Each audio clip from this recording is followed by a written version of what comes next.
Hello, Canucks fans, and welcome to Game Over Vancouver on a night where the Vancouver Canucks were defeated by the LA Kings 3-0 in LA. Now, this was the Canucks' penultimate game. That's right. It's not their next to final game of their season. It was their next to final game of the season.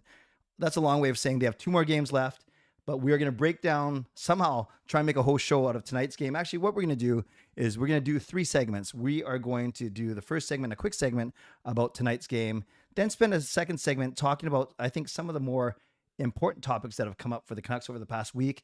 And then finally, for my third segment, you guys know how much I love to get into Q&A. So before I introduce my guest that I'm so thrilled to have with me, and I think most of you know who it is already, I want to do a quick ad read. I want to do a quick introduction to the show, and then we'll get right into it. So welcome once again. This is Game Over Vancouver. My name is Clay Emo. I'm Canuck Clay here on YouTube and on Twitter. You can follow me, subscribe, whatever you want to do. But more importantly, subscribe to this channel, SDPN, Steve Dangle Podcast Network. Like this video as we get started. We've never had a couple dozen people waiting. I know like Audie and the crew, the Calgary crew, because they got eliminated from the playoffs today. They had like 100 people in their stream. We might not get to there, but we're going to be thrilled with whoever we got tonight because we're going to talk about our hockey team, our much beloved Vancouver Canucks. So subscribe to SDPN, like the video, and we cover here on SDPN, we cover all 7 Canadian cities. So let's get to the sponsor read, and then I'll get to introducing my next guest, my first guest, my only guest. Get in on the action and make your bet with Sports Interaction. Every hit, every shot, every goal from all your favorite teams and your favorite players. And, you know, you can even bet on games like tonight. I think it would be an easy bet tonight. With competitive odds, the best live in play, and more ways than ever to get into the game, like Minute Madness, our exclusive game with so many opportunities to win by the minute. Download the app in Ontario or use the QR code you see at the bottom of the screen, or head to sportsinteraction.com/SDPN to get started. 19 plus, please play responsibly. Okay, friends, usually on Monday night, me and my guest, we have our own show called Canucks After Dark. And we hemmed and hawed, well, I'm supposed to do this show and we're supposed to do that show. So we thought we would bring a bit of Canucks After Dark flavor to this wonderful show here, Game Over Vancouver. So he's been on this show a couple times on Game Over, and I'm thrilled to have him. He's my usual running mate on Monday night. Please welcome from Canucks After Dark, Mr. Parker's Pucks. Parker, welcome. Hello. Good to be here once again. A little strange. I know you usually run the controls, and it's usually flawless. So I can already tell you, I'm going to basically guarantee at least 2-3 tech mistakes tonight. Is that okay? Yeah, this is basically a night off for me. I get to sit back, relax, enjoy, just sitting here and talking about another Vancouver Canucks lost. Did the Canucks win any time that I've been on this yet? Maybe. Are you over 3 now? I think I'm 0 for 3, Well, which is pretty fitting. This is the year to do it, I think. This is the year. Yeah, let's get them out of the way. Get the losses out of the way. We're going to get to that for sure. Parker, before we get started, can you tell everyone where people can follow you on social and on YouTube? Sure. Yeah. You can find me on YouTube at Parker's Pucks. Just search Parker's Pucks, youtube.com/Parker's Pucks, and on Twitter at the same thing. And of course, Canucks After Dark, which is more apt. Go there first because we are there every Monday night, except this Monday. Yes. So thank you, Parker, for joining me. I kind of joked around. It wasn't a tough decision. We support each other's endeavors. So I'm happy that Parker said yes to this. So then I didn't have to beg off of this one because I beg off of so many other ones. So Parker, we'll get into the specifics of this game, but your impressions overall of this game. We'll talk about bigger picture stuff in a few minutes. Your impressions of this game, if any. Yeah, it was kind of I think it was only the second time the Canucks have been shut out all year. Right. The Canucks, of all the woes they've had, scoring has not been one, right? You go by the goals for, especially, Western Conference wise goals for. Canucks aren't that far out of it, right? They're like 6th in the West in goals for. The problem has always been allowing goals. They allow 3 tonight, don't score any. Just the first period was atrocious. That's the big takeaway from this game. It was a real snoozer to start, but did pick up some feistiness, at least a little bit of life, and the Canucks get a loss, which again probably a good thing at this point, but not the most exciting game, especially this late on a Monday. Yeah. Exactly. It's the latest start, so it's the only game going at this time. So that's a good thing. It might help with our audience. And my one of my wonderful co-hosts, another host of Canucks After Dark, Kaya, is in the chat. Hello, Kaya. Hello to everyone in the chat. Thanks for being here. And Kaya confirmed, yes, we are indeed confirmed in the bottom 11. So we do have a shot at the lottery. We're going to talk about that in a few minutes, actually. Parker, not much. You're right. Not much to talk about in the first period. It was a snoozer. At least we surpassed our goal total from the last time we played in LA, basically in the first period. And then second period, you're right. There's some fights. There were some hits. There were some big ones. And then Kaliev is the only one. A bit of I wouldn't say a strange goal. It was strange from the fact that no one knew it went in, but a quick shot from a rebound from the slot right through Delia, right to the back of the net and back out. That's why no one knew except for the ref, who just happened to be right there. Yeah, he was on it, eh? That ref was quick. He pointed because you saw on the live shot, you're like, oh, he's pointing, that everyone reacts. The ref's pointing the whole way around the net. He saw it, frame one. Yeah, no, it was a good goal. Real scrambly in front. Canucks had a real habit of not getting the puck out of their zone tonight. A pretty simple play that they teach you at all levels of hockey, right? If you don't have a play, just glassing out. Canucks had a lot of trouble with that a few times, getting hemmed in. And that was one of them that they got burned on. It's really strange too. I remember Shorthouse and Cheech making a comment like the Canucks have done really good at keeping the Kings to the outside, and then right after that, it just flipped on a dime. Yeah, again, you can keep them to the outside all you want, but the problem wasn't the 2 goals that they allowed at other than the empty netter. Sure. It's the 20 shots that they had themselves. It's having basically no pressure in the offensive zone, except for they had that one really good shift where they kept the Kings out there for about 2 minutes, got a full wholesale change in the middle of it. And that was really the only time you felt that the Canucks might do something. Power plays weren't feeling very, exciting. Again, Kings are doing a good job keeping the Canucks to the outside on those. You have a game at all strengths, 9 high danger chances aside, 24 total scoring chances aside. That's pretty low for what we expect. From a team as offensively talented as the Canucks are. Speaking of power plays, you mentioned that, Parker. I'm sure you noticed, as I did, that Beauvillier took Kuzmenko's spot. Was it Beauvillier? No, Giuseppe took Kuzmenko's PG. spot. Yep. On PP2, PP1, what do you think of that? And obviously, this is a spillover from Saturday night's third period benching of Kuzmenko. Yeah, and he did. I don't think he got all of the PP1 time. If you look at time on ice, you have Besser, Miller, Pettersson all at 3:17, and you have Di Giuseppe at 2 minutes of power play time. So a good chunk of the game. Honestly, he looked fine. I think Phil Di Giuseppe had a really good hockey game tonight. He was pretty tenacious. He was on pucks. He was winning battles.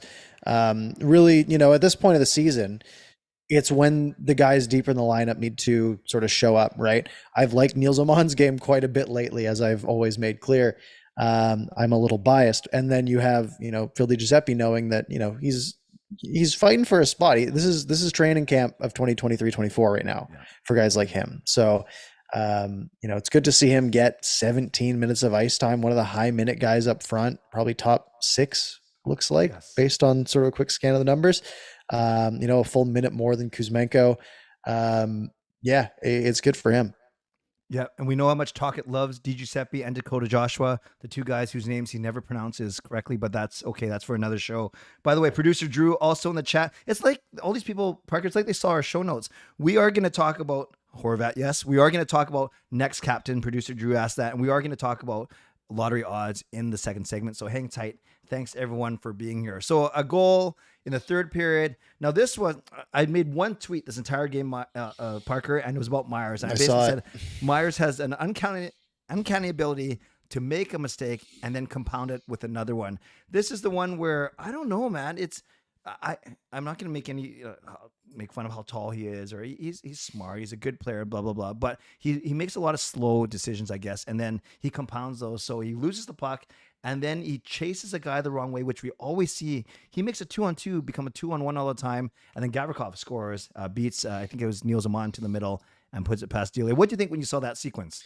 Yeah, it was pretty rough, right? You have Myers sort of go for the stick lift. Puck is on his stick. Like I'm at a freeze frame right now on the replay that he has to just flip it, right? And he duffs it. He just sort of stabs at it. It goes right to a Kings player. They sort of turn it into a 2-on-2. Myers goes for the next guy, misses that as well. And then, the trailer comes through and that's on the centerman, right? That is on him to pick that guy up. Unless was he on? He actually wasn't on the ice before. It was No, a he bad jumped change. on. Yeah. So I'm not going to give him on too much trouble on that, right? It was a slow change from the guys coming back.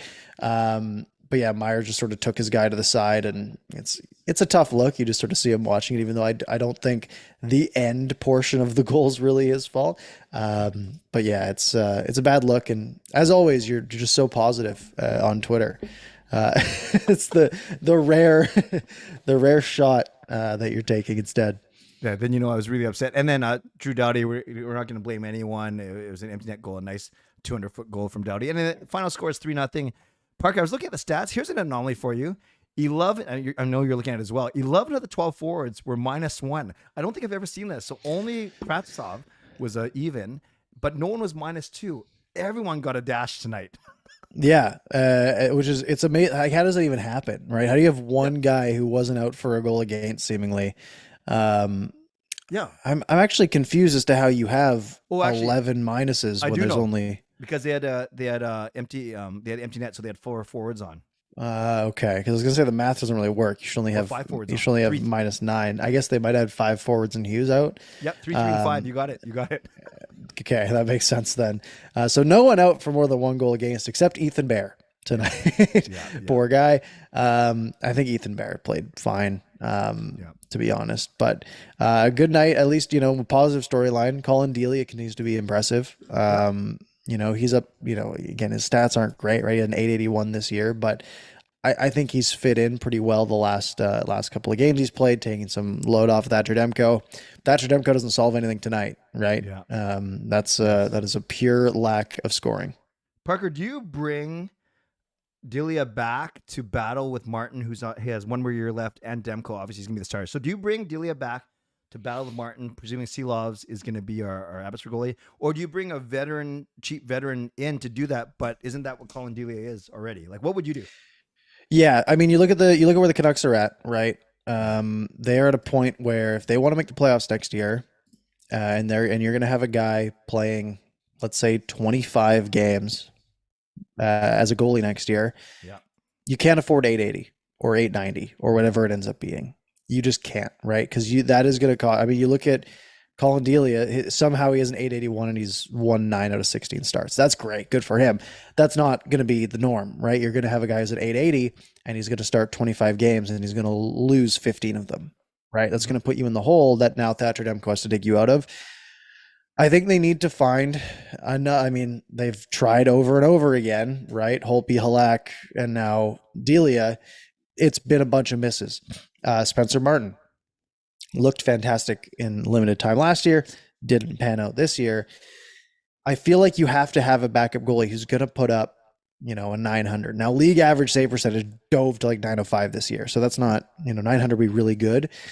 But you have to have like a good backup goalie because you're going to need to steal a few points. And then I think you can cut bait with one of Delia or Martin and have the other sort of split time with Seelovs in Abbotsford. Yeah. And then our new goalie, whose name I can't pronounce. I think you can, but Topo. I only when it's in front of me. Okay. I don't remember it.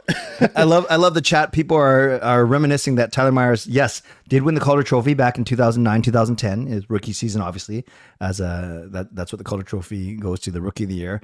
2 other last questions about this game, and then we'll move on. Kaya wants to know what you thought about the Sheldon Dries fight. There were 2 fights, actually. That was a heck of a scrap. That was a great, like, honestly, that was a textbook fight. I think, Short even said, looked like the 70s, just rights flying. It was one of those ones where he shouldn't have to fight. The refs did the right thing. They gave the extra 2 to the Kings. Good hit.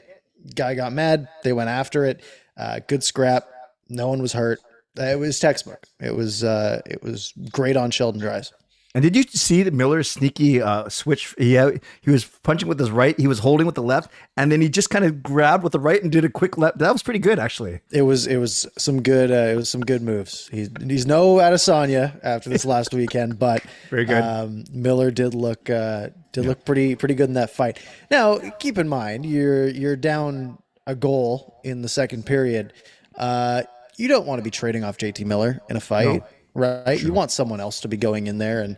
But at least if you're going to put Miller in there, he better win it. And he did. Obviously it didn't help Yeah. enough. But good on him for showing some passion. I mean, he's always been passionate, but I think JT Miller's on a bit of a redemption tour, Mhm. especially after the whole Bo Horvat thing. And I think this only does good for him on the PR front. Great. Final question about the game, Parker. Your impressions of the two recent NCAA signings on D, Akito Hirose and Cole McCord. Um, I Nothing but positive, really, right? I mean, I always say, and most people say about NCAA signings, right? You're getting guys with pretty low ceilings, guys who are, already 22 years old usually. However, sometimes they work, right? Mhm. Sometimes they work and then they don't, right? You look at a guy like, how hyped up Jimmy VC was, for example, right? And he was like the peak of NCAA undrafted free agent. He was drafted, but comes in, looks really good, and then just ends up being a third, fourth liner forever, right? Yep. Yep. That's likely going to be the case with the best ones that you get. However, you get enough of them and you get, that incremental upgrade. What I've been saying and sort of throughout the trade deadline, we talked about this a lot, where all you need to do to build a good hockey team is to keep making a bunch of good moves, slight incremental upgrades. You make enough slight incremental upgrades, your team gets better. You get more points. You can throw that all away really easily with one big bad move, which we've also talked about. However, getting guys like Hirose, who looks so poised, right? Like Yeah. that is his identifying factor, and you even notice it just from tonight. Like just so many times where he's got a pro NHL player who's been playing for 10 years, for example, coming down on him, and he just takes his time, takes a step back, steps up to the side, makes a pass, and moves on. Very impressed by that. McWard seems to have some confidence as well. He made a nice move at the blue line at one point, got a Yes. nice shot off. Yeah. Honestly, for both of them, who knows a year, 2 years down the line if they're holding NHL roster spots. But for now, no negative things to say about either of them. Love what you say, Parker. Love the poise. And we're not proclaiming that Hirose and McCord are going to replace OEL Myers next season, although they would be about $13 million cheaper. But we will see, if they both start in Abbotsford and then one of them happens to be the first call up or first couple of call ups, that's a good thing. And you, like exactly what you said right at the start of that answer with NCA, it's a low risk move, and you never know what you're going to hit on. And maybe they've hit on a couple guys here for sure. So let's do this, Parker. That was a good recap of a pretty nondescript game, but we did a pretty good job. We somehow got 16 minutes out of that. So we will move on to our second segment now. We'll take a quick pause for 2 seconds so I can insert an ad read later. But really, thanks everyone for being here once again. There's almost 50 of you in here, which is awesome. Let's get those likes up. You guys know I love that 50% quota. So let's get those likes up a little bit. But thank you for being here. And once again, we thank Parker for joining me. We'll take a 2-second pause right now. Parker, I want to talk about 3 storylines that have kind of swept the Vancouver media and fan base. And it's kind of cool because I have not talked to you about any of these. So we're going to go pretty raw, pretty unbridled. And if we end up agreeing on everything, it might not be for the best show, but if we end up disagreeing, we'll see what happens. We're going to start with the big one. Even though Bo Horvat tried to put it to rest today, I want to just know your thoughts on the whole Bo Horvat. It's a lot better than Vancouver. I'll tell you that for free. I'll just say this. I didn't even know. I've never heard that saying before. I'll tell you that for free, but I love it. Obviously, it just an emphasis of his point. More importantly, how did you take that? Did you think it was funny? I'll just let you go for a couple of minutes. What do you think about it? Yeah, my initial reaction. So I see that pop up, and I see one tweet about it. Then immediately I see like 6 more people like quote tweet it, and I'm thinking, my initial thought is like, is this like my first reaction? I didn't watch the video at first. I just saw the tweet. He's like, oh, a lot better than Vancouver, that's for sure. I'm like, whatever. Like, yeah, they're winning. That's fine. And then I see a lot of people like start to talk about it, and then I actually watch it, and I'm like, yeah, they asked about the fans, and he said the fans are a lot better. And I'm looking at him like, my first reaction was, well, why are the fans miserable? Could it be that the team is awful, right? And then I'm also looking at it, and I'm just like, everyone longs so much for some personality out of hockey players, and Bo Horvat is as like sterile as they come when it comes to hockey personalities, right? Like he is as just plain white bread, like basic hockey player that is, doesn't say anything provocative. To get a little bit of that There was a little bit of spice in there, was fantastic until he walked it back. I think walking it back was the worst thing he could have done because now it's just boring, right? It's like, okay, well, you didn't even mean what you said.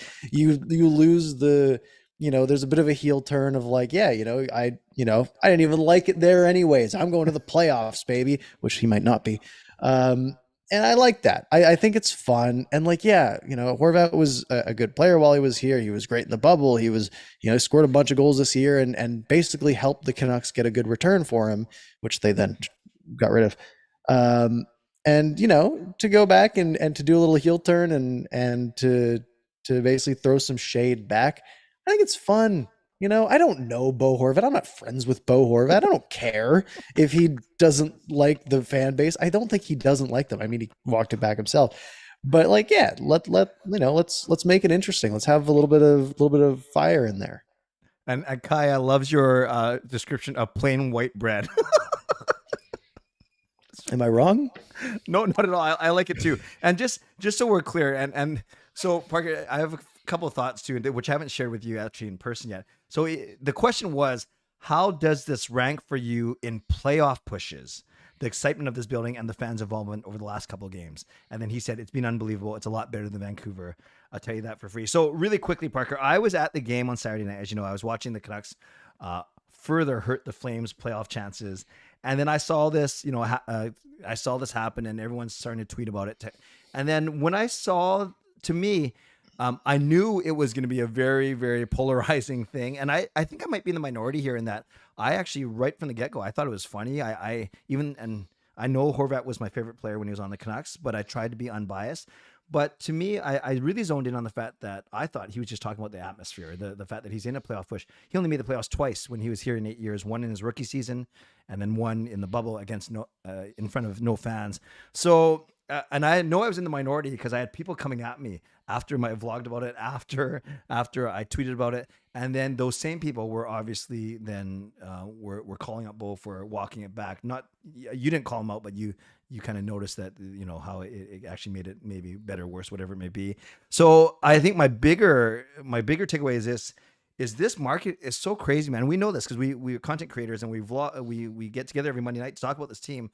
Every single thing that happens about a Canuck, ex-Canuck, that affects the Canucks, it just sets up this crazy firestorm. And we saw it again on a game on a night we were playing our fourth final game of the season. Mean nothing for us. And yet this was the story for 3 days. I'm kind of not surprised. Neither am I. People take things personally. This market's very good at getting heated about things that don't matter that much, which is fair when the hockey team doesn't matter that much, right? Like good point. if the Canucks had 101 points and we're prepping for a first round match against the Kraken, right? We'd be like, oh, go do whatever you want, Bo. Like, you're barely in the playoffs anyways. Let's go, right? Like, who cares about that stuff? But the team is bad. The team has been bad. People are already frustrated every time they hear the Canucks. They're on Twitter, so they're miserable anyways. Everyone's just going to be upset. They're going to be upset. You're going to get heated about every little thing that comes through.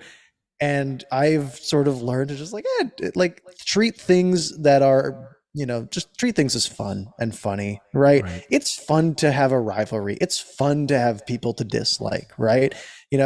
Especially because then if you get the opportunity to go beat them, then you can make a thing out of it.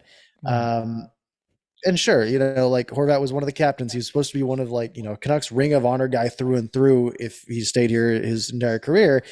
But that's over, right? The Canucks moved on for him. It was the right move at the time. And Horvat has the right to be salty about that. People have the right to be salty about his response. I'm just not going to be one of them. Right. So you kind of just answered my next question.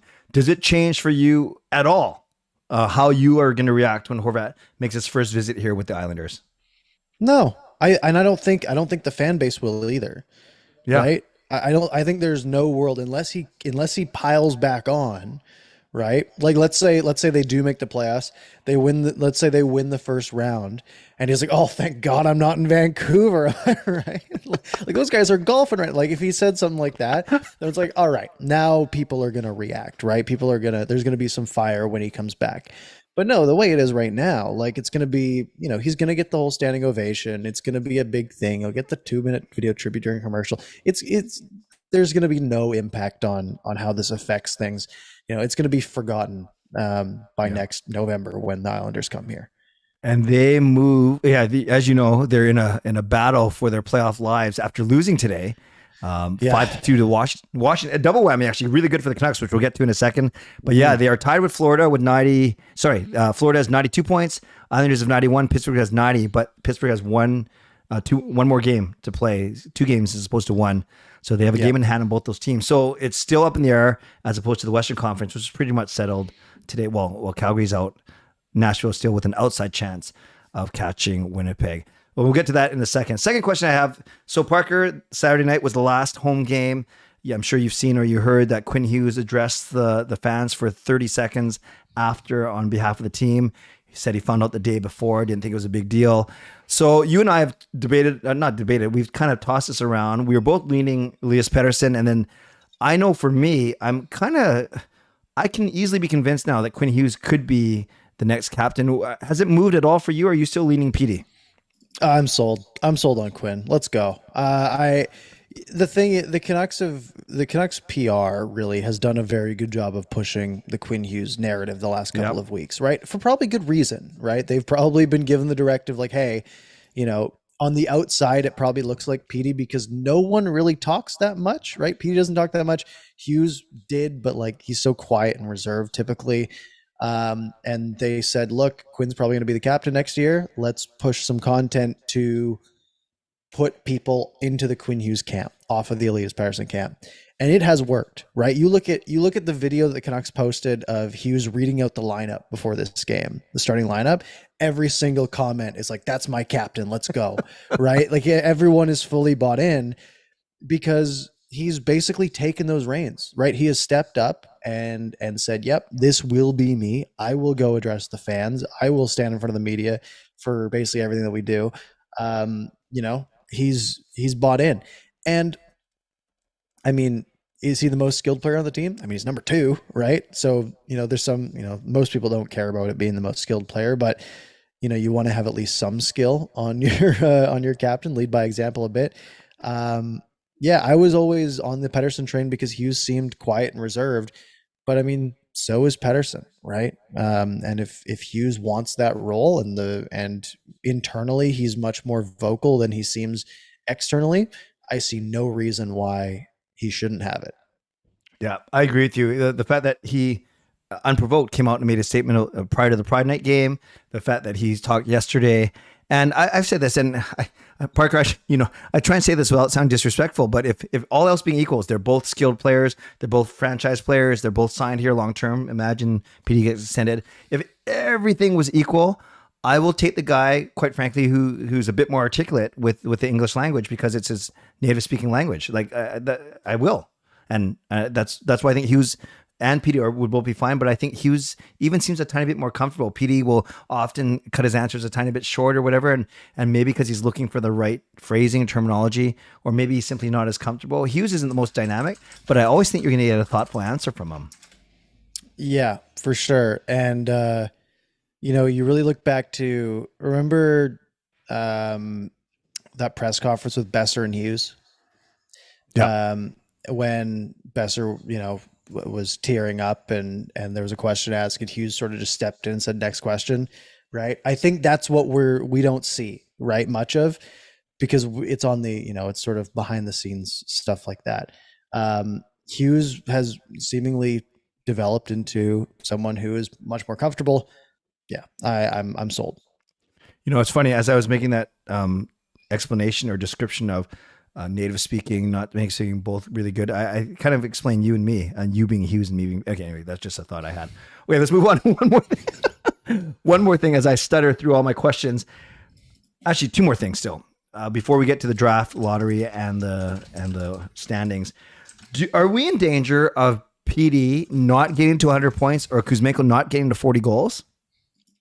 I mean, there's always that danger, right? I mean, what's PD at? Is he at 99? He's at 99, but they're playing Anaheim in Arizona. It should be like the power play is going to score 2 goals in the next 2 games. You'd think, right? Just law of averages. PD has to get 1 point. He just has to, right? Like that's just going to happen. And I think you could see him get to 40 goals, right? He's got 38. No reason why he doesn't throw one more on there. Kuzmenko is 38 as well. I think Pettersson's more likely to hit both of those totals than Kuzmenko is. He's a better player, to be fair. I mean, PD hits 100 points. I think that's not even a question. We thought Hughes was going to get to 80. He doesn't have a point in 5 games. That's unfortunately. Weird. It is weird, but he's still playing good hockey. Yes. Nothing to worry about there. Yep. Okay, fair enough. And then Kaya says, and it's an interesting point Kaya brings up in the chat. She goes, PD might not want it in case he also might not want to stay. Because I know you and I have talked about one carrot among many that you could lure him with is we'll make you captain. But I don't know if that's a big enough carrot. Yeah, for sure. Maybe if doesn't you have care, it in the back, that's the thing though, right? The captaincy doesn't stop you from leaving, right? If 2 years from now he wants to leave and he's the captain, he can still leave, right? Yeah. It's happened before. It's not super common, but normally the captain's the best player on the team, and best players on teams don't leave very often anyways, right? It's not because they're the captain. It's because they're good hockey players. Teams like to keep those. I'm not too concerned about that. Obviously I'd be very sad if Elias Pettersson left. And I hope that doesn't happen, but I don't think that should have too much of an impact on the captaincy because I don't think PD would make that public, right? Like, I don't think he'd be like, oh, no, I don't want that. I'm actually out of here in 2 years. So, just give it to Quinn at this point. I don't see that being the case. That's fair. And last thing I want to talk about in terms of big picture is with the Ottawa victory today. Was it today? Basically, the Canucks can finish no better than 22nd. 22nd is the magic number because that means you're 11 from the bottom. And as soon as you get to 21st overall or 12th from the bottom, you can't get first overall, even if you win the lottery, because you can only move up 10 spots. So the Canucks, good news, they cannot finish worse than 11th. Does this rekindle in you, Parker, hopes that we might actually win one of the 2 lotteries this year? And Fantilli is a very good consolation prize. Yeah, probably not. This is a big loss, frankly, for the Canucks. So you look at where they are. The Canucks can't get any lower in the standings, right? They're 8 points up on Philly. That can't happen in 2 games. Okay. And now, yes, they're 6 points back on Ottawa, but they're at the bottom of a 14 clump, right? They are tied with Washington, but have 4 less regulation wins. So if they tie Washington points, they're good. Okay. They are 1 point back of Detroit. They are 2 points back of St. Louis. Keep in mind, all of these teams hold the tiebreaker over the Canucks wins wise, because the Canucks have won quite a bit in the extra frame and shootouts. So the Canucks need to tie or do worse than ideally these 3 other teams. Losing out guarantees the Canucks basically 25th in the league and the 8th best odds in the draft lottery. But winning one more game, and like you said, Arizona and Anaheim, if they had won this game, they would have leapfrogged Detroit, been tied with St. Louis. Yeah. Right. They would have leapfrogged Washington and Detroit and been tied with St. Louis. They would have been 23rd and then, 1 point away of being 22nd, which takes you much more out of it. Right. Going from basically 6% odds at first overall to 3%, right? Cuts your odds in half. And also take the draft lottery odds out of entirely. It just moves you from the 8th overall pick to the 11th overall pick, right? You just drop 3 spots. That has quite a bit of value, right? So you want the Canucks to lose the last 2 games and stay at 25th. Yeah, and it's kind of what we've been predicting all along. I think we both were saying they're going to finish somewhere between 8th and 10th from the bottom. Now it could be 8th to 11th from the bottom, but right now they're 8th from the bottom, like as you said, in a really good spot. And it's unfortunate that we're not playing like Colorado and Vegas for our final 2 games of the season. They'd probably find a way to win one of those anyways, knowing them. Before we get to viewer questions, Parker, so everyone in the chat, so many of you in here, start getting your questions ready, whether it's about the Horvat situation, whether it's about captaincy, whether about milestones, or whether it's about draft positioning, or anything else you want to ask Parker that we have him here. But one last question. Any other storylines for you, Parker, that you're going to be tracking over the final 2 games of the season, quite frankly? Not really. You get the nice storylines, right? The 100 points, the 40 goals, and so on. But it's more playing time for guys like PDG, maybe an opportunity to not play Quinn Hughes for 26 minutes in a game, although that's probably wishful thinking. It's extended training camp, right? You want to see some life, you want to see some losses. That's really all I'm focused on. Yep. It'll be good. It'll be fascinating, and no rest for the wicked. They play in in Anaheim tomorrow, and I know that Kaya has that game over. And then we have Thursday, the season finale in Arizona, and all 3 of us, actually, Kaya, Sam, and I, will be part of that final stream of the year. Okay, friends, in the chat, let's get going. Leave some questions now for Parker and, by extension, for me. But we have Parker and his expertise right now. Ask him anything you want, Canucks or hockey related, and we'll do this for the last 5 or 10 minutes. And as you get your questions in the chat, one last reminder for you to subscribe to this channel, SDPN, Steve Dangle Podcast Network. Like this video as well. We appreciate you taking the time. It was a late one. It was half an hour later. It's the latest game on the schedule for sure. And we are still here basically going all the way until about 11 o'clock. Jaskrin asks this: will the Canucks move one of OEL or Myers? And then independent of that, because I also think Garland could get moved, he said. So let's talk about that. Defenseman and or forward, what moves could you see happening? Yeah, I don't see OEL getting moved. I just think it's impossible. I think you'd have to give up so very much to move Ekman-Larsson that it's just not feasible. Myers, more reasonable. I think he's got 1 year left on that. Yes. On that $6 million. That's more reasonable. But again, if I'm a team that's, a contender, that's still quite a bit of money to put on the books, right? $6 million is a lot to fit in the offseason. Not impossible, but I think you'd have a lot more luck around the trade deadline.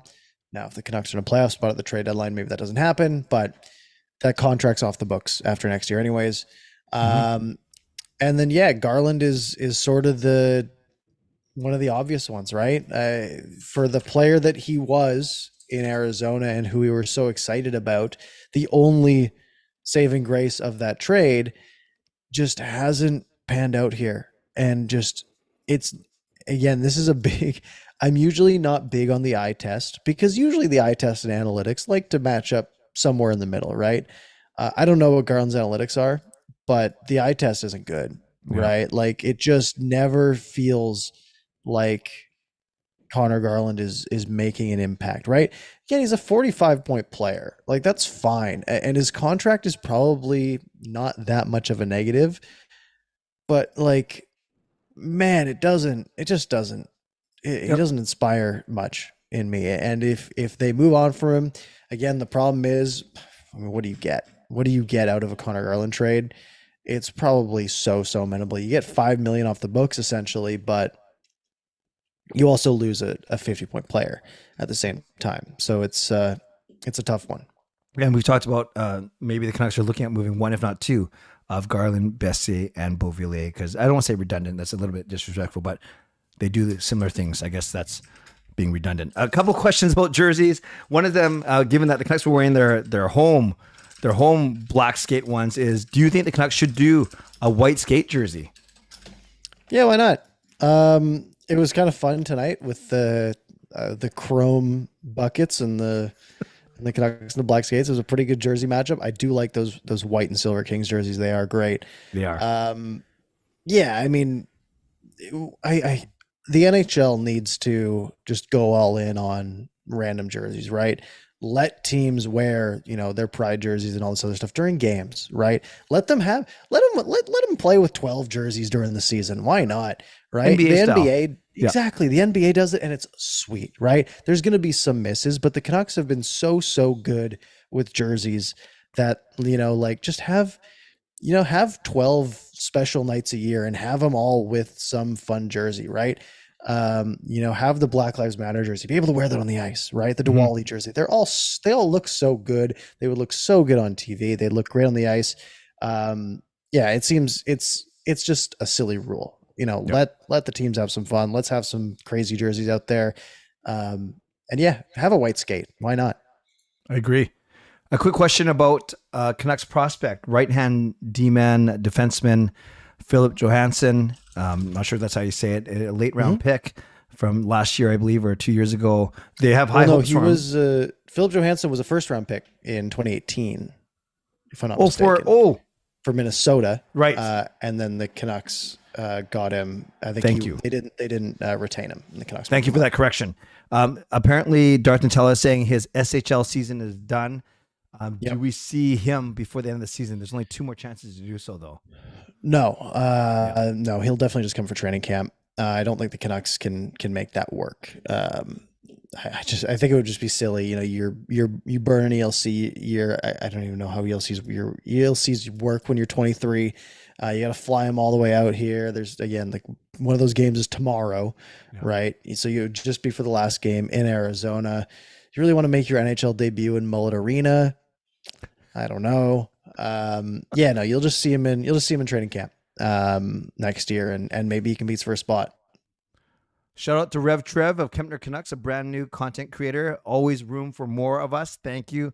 And Kempner says this: do you think that Tocchet's strategy of benching Kuzmenko works? Is that a good strategy going forward? What are your thoughts on this specific occasion and the thoughts of benching overall? Still a viable kind of action?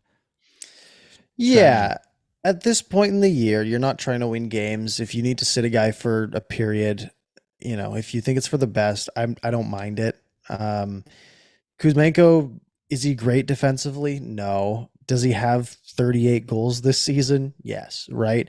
He is a net positive when he's on the ice. However, would it be better if he was better defensively as well? Sure.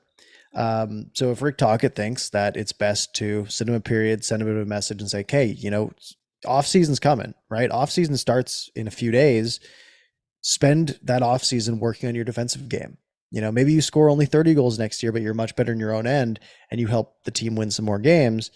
Yeah, I don't mind it because it's not costing the Canucks anything to do that. Is it effective? I don't know. There's no studies done on how effective that can be. I'm sure he's frustrated about it, Kuzmenko. He went and scored that shootout goal anyways, which was pretty sweet. Yeah, I don't really have a problem. Sure. Thank you for that. We talked about defensemen too. We've talked about OEL. We talked about Myers. We talked about Hirose. We talked about McWard. We talked about Hughes. Mentioned Bear. So 2 more. Another question about defensemen. What are your predictions on? And this will be the last question. What are your predictions on the futures of UFA Kyle Burrows? Do you like him as a 7th, 8th guy as well? And what's your prediction for Jack Rathbone? Could we see him even more want to get moved because if he anticipates Hirose moving ahead of him on the depth chart? So 2 questions. One about Burrows, one about Jack Rathbone. Yeah, Kyle Burrows was really good last year. Really good third line defenseman, and was totally fine this year as well. Again, I think if the Canucks are looking to be a contender, not a contender, but a playoff team next year, I don't know if Kyle Burrows gets you there, right? And we saw that there wasn't really, his name was brought up a little bit before the trade deadline, but obviously nothing came from that. And there wasn't really much, fanfare around Kyle Burrows. If the Canucks are going to be a playoff team, I don't think he's really a big piece, especially you did just pick up Hirose and McWard.